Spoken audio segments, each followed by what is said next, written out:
Hello and welcome back to my channel. आप सभी को नव वर्ष की हार्दिक शुभकामनाएं। अभी कुछ ही घंटों में बस न्यू ईयर्स आने ही वाला है और 2022 खत्म होकर के एक नए साल की शुरुआत होने जा रही है। 2023 is gonna be a great year for everybody. Let's hope कि हम सबकी लाइफ में 2023 एक नए सवेरे की तरह आए। एंड इस साल का हम सबका एक मोटो होना चाहिए दैट नो मैटर लाइफ में अभी तक कुछ भी हुआ, प्रीवियस ईयर कैसे बीता, प्रीवियस ईयर्स कैसे बीते, कोई बात नहीं, जैसे थे वैसे थे, सब हो गया। बट अब जो नया साल आ रहा है उसे एक नई उम्मीद के साथ, नई खुशी के साथ एक्सेप्ट करते हुए to believe in yourself. अगर आप खुद पे बिलीव रखते हैं ना, तो सच में आपको किसी के मोटिवेशन की ज़रूरत नहीं है, किसी से कुछ एक्सपेक्ट करने की ज़रूरत नहीं है। लाइफ के जितने भी फेलियर्स रहे हैं या फिर डिसोरिएंटेशन रहा है, डिस्ट्रैक्शन रहा है, कोई बात नहीं, सबकी लाइफ में होते हैं, मेरी लाइफ में भी हुए हैं।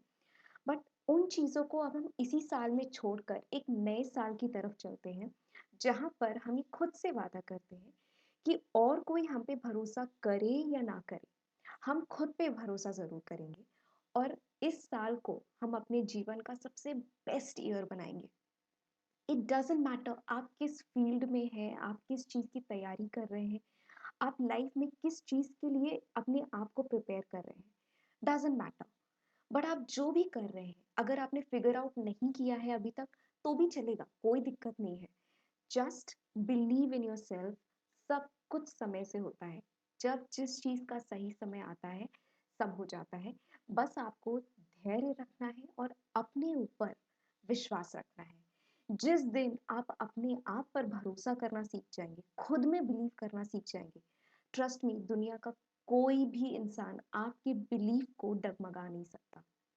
और आप ज़िंदगी में जिस भी मुकाम पर पहुंचना चाहते हैं, जिस भी खुशी को, जिस भी पोजीशन को हासिल करना चाहते हैं, वो आपकी हो जाएगी। All you have to do is believe in yourself and trust me, magic will happen. So आइए आज हम आरबीआई असिस्टेंट के प्रीवियस ईयर क्वेश्चंस को डिस्कस करते हैं। मैंने प्रीवियस क्लासेस में भी आरबीआई से रिलेटेड ही क्वेश्चंस आपको बताए हैं, बट आज की क्लास में हम स्पेसिफिक पजल्स को रिलेट कर रहे हैं। जैसे ये पजल जो है आपकी, ये आपकी सीरीज बेस्ड पजल, यानी कि जो डेज वाली पजल्स होती है, ये वो वाली पजल है। इस तरह के क्वेश्चंस ऑलमोस्ट आरबीआई असिस्टेंट में हर साल पूछे जाते हैं। अभी तक मैं जितने भी क्वेश्चंस आपको करा रही हूँ, ये सारे के सारे प्रीवियस ईयर में पूछे गए क्वेश्चंस हैं। एंड पैटर्न इनका ऑलमोस्ट सिमिलर होता है। अगर आपने प्रीवियस 5 to 10 ईयर्स के क्वेश्चन पेपर्स को अगर थरली पढ़ लिया है, तो अगर आपको कोई भी नया टॉपिक नहीं भी आता है ना, तो इट्स ओके, आप स्टिल क्वालिफाई कर ले जाओगे। बिकॉज प्रीवियस ईयर के पेपर्स को एनालाइज करते वक्त आपको ये रियलाइज होगा दैट क्वेश्चन का जो पैटर्न है वो ऑलमोस्ट सेम आता है, ऑलमोस्ट सेम है। थोड़ी बहुत डिफरेंसेस होते हैं, कुछ क्वेश्चंस में पॉइंट्स ऊपर नीचे हो जाते हैं, बट जो बेसिक थीम है वो सेम होती है। क्वेश्चन के फॉर्मेशन तक आपको लगेगा कि बहुत हद तक सिमिलर सिमिलर पूछे जाते हैं।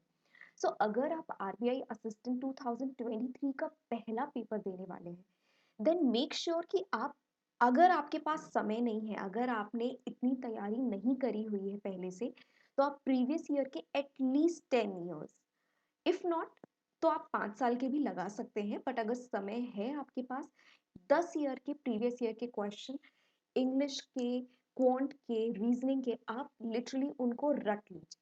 इतनी बार प्रैक्टिस कर लीजिए कि वो क्वेश्चंस की जो लैंग्वेज है वो आपके दिमाग में एकदम चिपक जाए।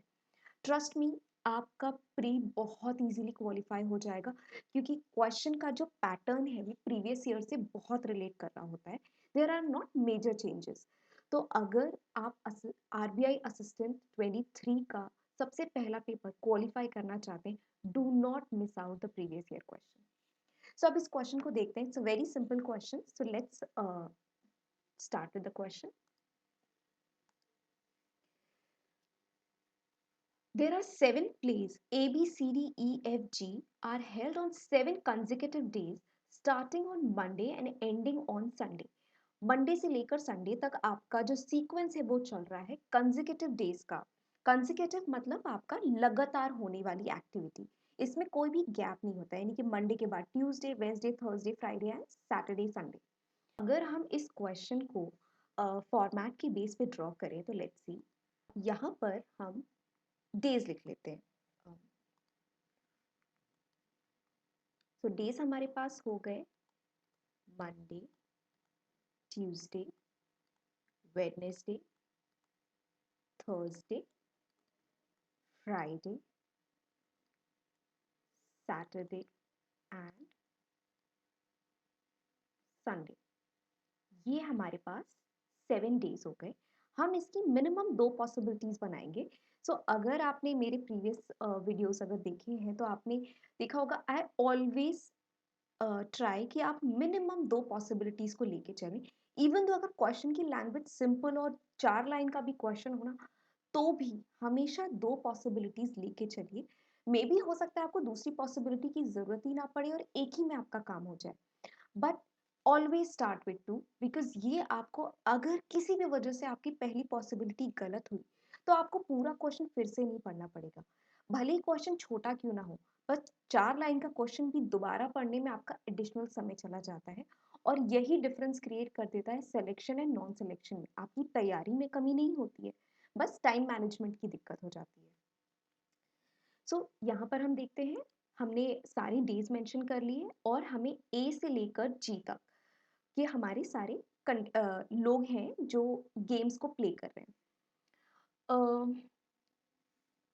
Only one play can be held on one day. Only 2 plays will be held after play G. G के बाद केवल 2 ही प्लेज होंगे। सो अगर हम यहाँ पर एक टेबल बना लेते हैं, जी के बाद सिर्फ 2 ही प्ले होंगे, यानी कि जी की जो पोजीशन है वो फिक्स्ड है।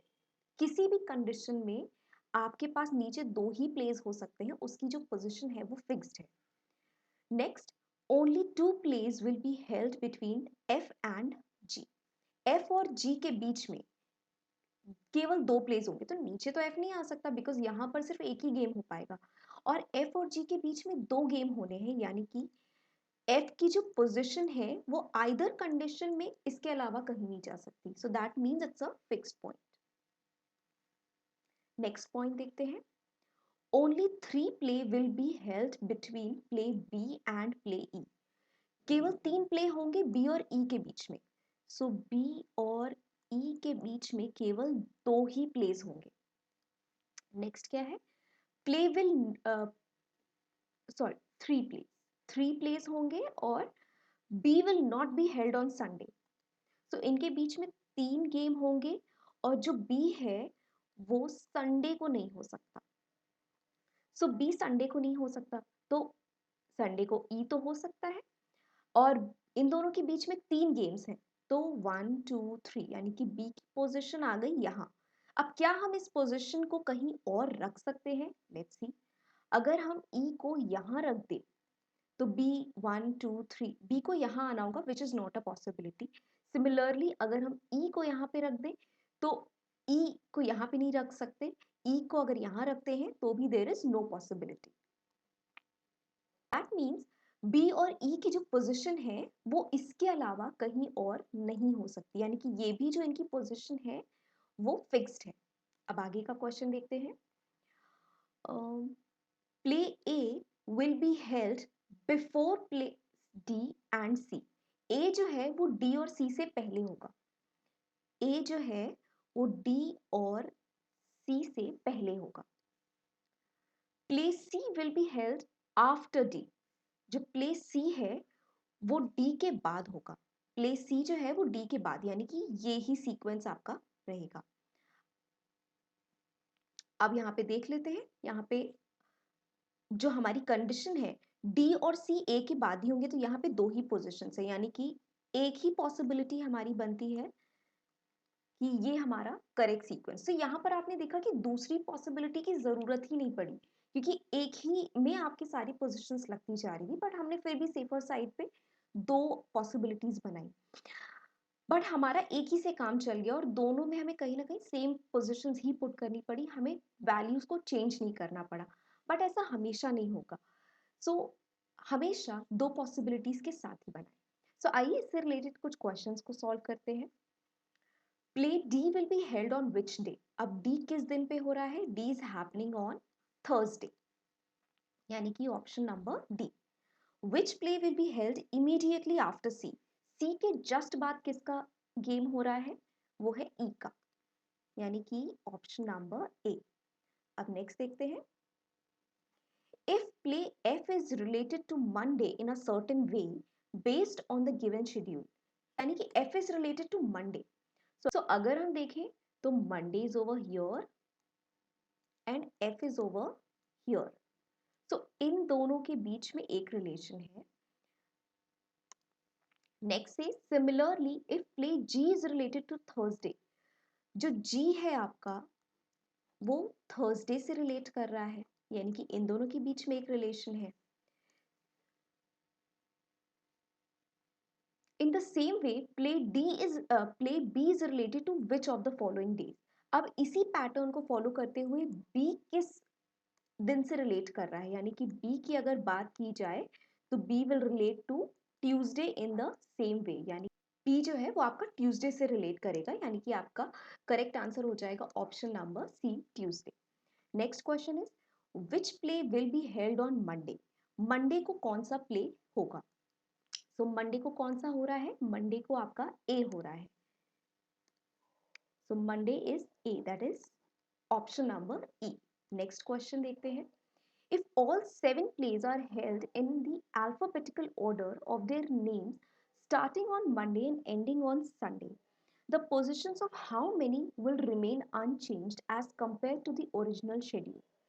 सो अगर हम जो A B C D E F G का जो फॉर्मेट है अगर वो अल्फाबेटिकली अगर प्लेस कर दे मंडे से लेकर संडे तक, यानी कि ए की प्लेस पे ए, फिर बी, फिर सी, फिर डी, ई, एफ एंड जी, तो कितनों की पोजीशंस जो है वो चेंज नहीं होती। तो यहाँ पे देखी जाए तो ए की पोजीशन चेंज नहीं हो रही एंड डी की पोजीशन चेंज नहीं हो रही है, यानी कि यहाँ पे दो पोजीशंस हैं जो अल्फाबेटिकल ऑर्डर में होने के बावजूद भी चेंज नहीं हो रही है, यानी कि आपका आंसर हो जाएगा 2, that is E is the correct answer. So आइए नेक्स्ट क्वेश्चन देखते हैं।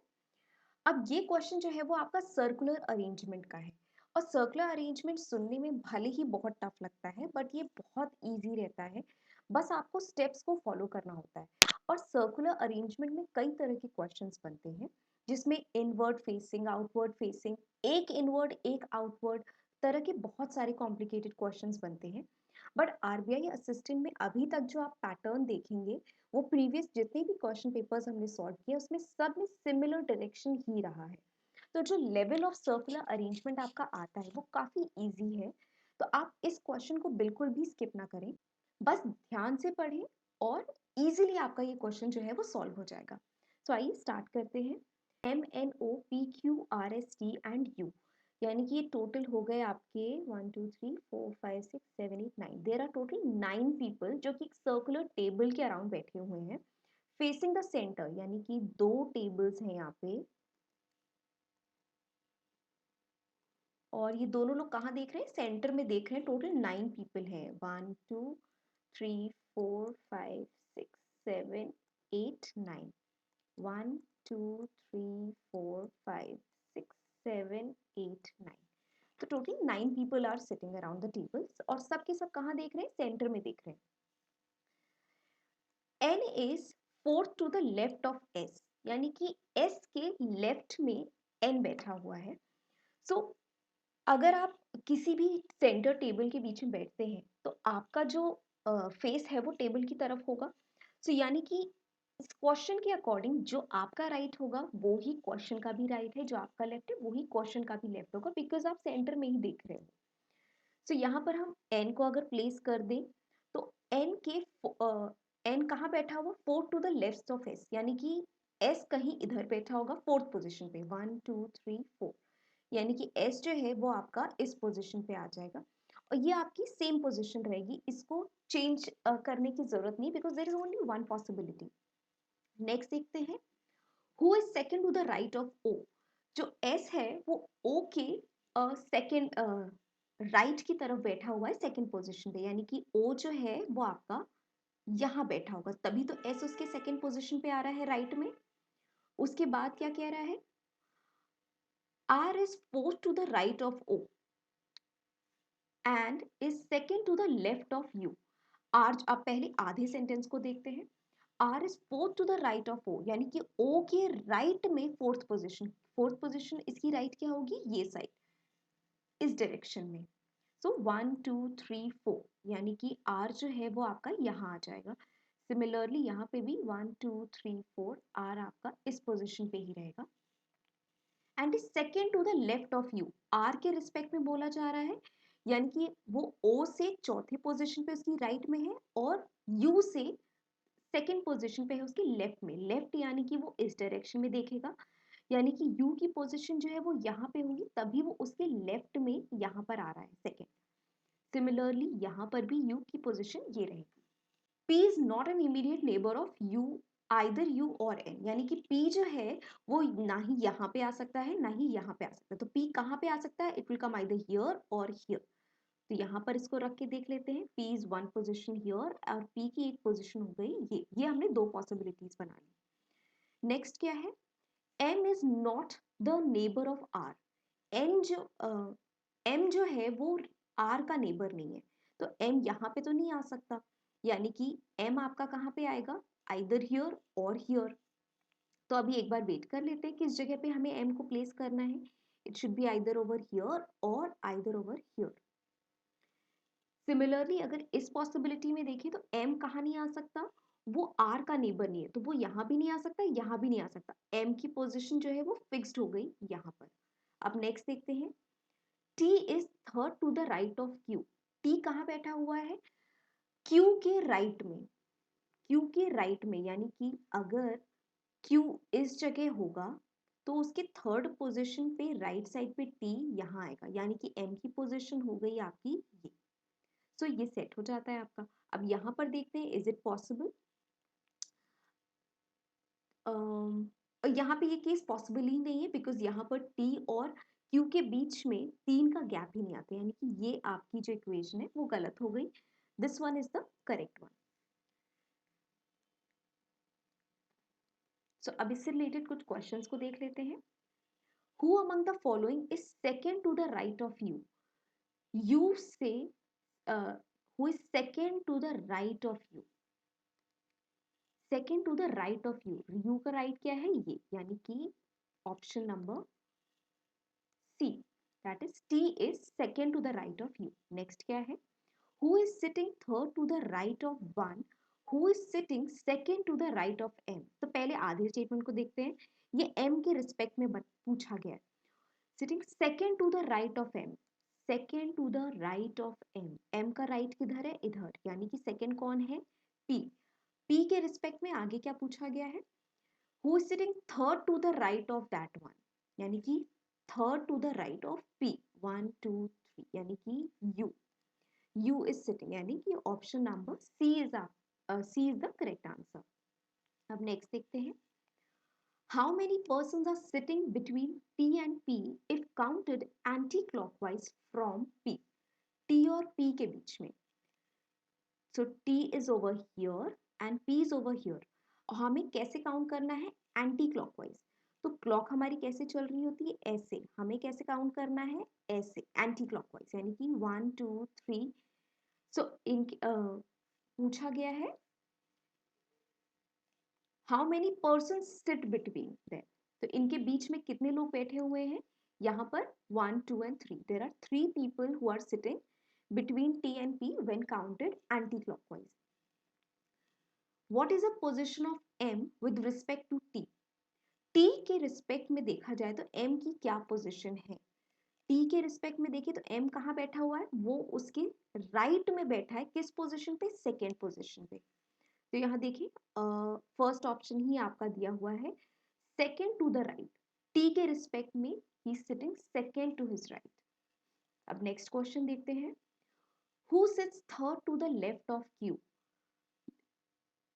क्यू के लेफ्ट में, लेफ्ट से थर्ड पोजीशन पे कौन बैठा है, तो क्यू कहाँ पे है, यहाँ है, उसका लेफ्ट किधर होगा, इधर होगा। थर्ड पोजीशन पे, यानी कि 1 2 3, दैट इज एस.